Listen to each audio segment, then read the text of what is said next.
I wasn't here. I don't care who did it. Even if you say you didn't do it, I need you to unclog that drain. Oh, yeah. So they send a lady to fix the man's work. I like that.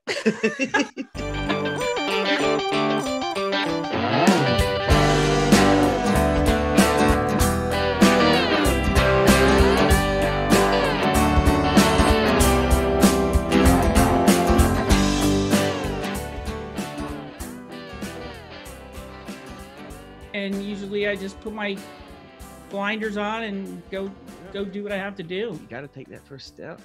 And if you evaluate that step too much, you might slow down on taking it or not taking it off. I'm not going to live in regret. That's what I say. And sounds like you, sounds like you wouldn't either. So go away. How did you leave theater and education industry then? So when I moved down here, I was still in the special ed department. And I did that one first job. And then the following summer, I was obviously off again. And I was asked if I could fill in for one of the superintendents in Connecticut. And I started to work with the project manager. Yeah. And by the end of the week, he's like, I really like the way you're talking to the subs. They listen to you. You know what you're doing, around the floor. You're keeping everybody safe. And I was wondering if you could come back. Where are you being sent next week or the following week? I go, I don't know where I'm going or if I'm doing anything at all. He goes, well, I want you to come back here because I really like the way you work. At a time, did he know you were not even a full-time employee of the company? Yes, he knew. So they put you on another job and you catch the eye of one of the PMs and he wants you to go do another one. So what I did was I would work 2 weeks out of the month and I would travel around and finish jobs like maybe punch list items. There was the tiler, a tile guy. He was dumping the grout down the drain in the bathroom. And he stopped everything up. And the store had been open already. They had already had their turnover date. And the bathroom drain was just backing up. So I had to fly out there with a check for him, kind of to bribe him. I had a cop there, and he was like my bodyguard. And I said, look, I wasn't here. I don't care who did it. Even if you say you didn't do it, I need you to unclog that drain. So wait, let me make sure I got this right. So it was not your original project. You were sent for the corrective action. Oh my, I bet that was fun stepping in. All right, I got to ask, who were you replacing? I'm assuming it was a male, another superintendent. Oh yeah. So they send a lady to fix the man's work. I like that. So too easy. So I got there and the guy was like really mad. He's like, well, I didn't do this. I don't know how you guys could blame me for this. And I'm like, subcontractor? That was a subcontractor and would not take ownership to the, okay. Oh, no.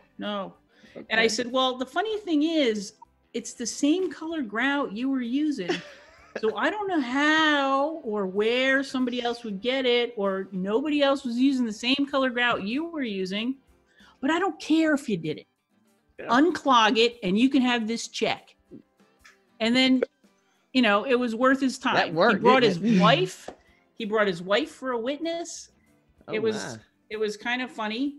So he goes, okay, you know what? I didn't do it. I'll unclog it for you. I was like, okay. So he stood by that then. I'll fix it. That's not my grout down there. He's got a truckload of it, I'm sure. Yep. It was the same exact color he used on everything in the bathroom. I was like, I don't know how you could lie like that. I was thinking to myself, but he did it. He unclogged it and I had to make him sign the pickup of the check. And that was the only way he was getting his final payment. So he got paid to fix it? So he screwed it up and got paid? No. It was the last of his contract pay. Got it. So you're holding his retainer. Wanted it, exactly. So if you wanted the last of your, check, You have to unclog it. That's one thing that was so crazy to me is we held retainer. Retainage was 10%, usually standard industry. And that remaining 10% sometimes was just, oh my gosh, so hard to get out. And then it was your last bit of leverage you had. You give up that 10%, you'll never see the subcontractor again. I can tell you that. So yeah, that's a good case in point, Sean. See, Sean, what you don't know is retainage is, let's say you have a 6-month project and you're the general contractor and you've got several subs hired out. You hold 10% of every month's payout to them. So you have a billing cycle every 30 days usually, and say it's end of month. So end of billing cycle, you pay them for a percent complete. Whatever they basically, it kind of sucks for a subcontractor. I felt it all the time too when I was a sub, but you always front the work and get paid for it at month's end. It's kind of the system in the pay system, and you have as a payment application as well. I'll show you that because on my, I haven't posted to the website yet, but I've created payment applications, schedules. I've created I have my own version of AI docs, and I'll explain that to you later too.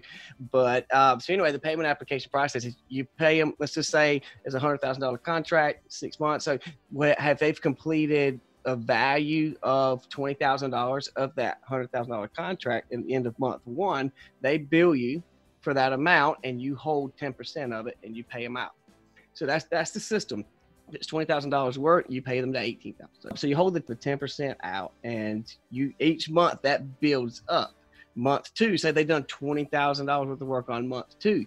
Well, you're going to hold 10% of that one as well. So by the time you're at the last month, there should be 10% remaining to pay once the job's in, and you pay them that remaining 10% when they sign off. So that's kind of the process of paying out. So in her situation, she had that 10% check to pay that sub. Depending on that contract size, that could have been a good sum that is owed to the subcontractor, but we hold it out so that you have leverage to the end. Does that make sense to you? Now, I have a question for both of you. Go ahead. Okay.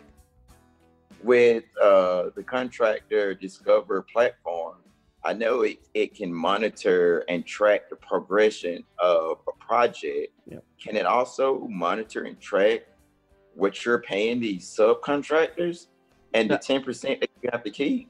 You can't if you elect to put it in there. Personally, I wanted to keep financials off the platform because I know, it's like we talk about percent complete values for the platform and any of these job site platforms to track and manage projects from the field side. Yes, percent completes should be kept up with by everyone. So we always know how far along we are, and it's agreed. Say if the sub and the GC are agreeing to a certain percent complete, that validates the billing, in any kind of way. But I disagree with having financials any kind of public. I believe every subcontractor's billing information should be exclusive only to the general contractor, the project manager who's over that project. I just think it should be a clear line drawn between job site and financials.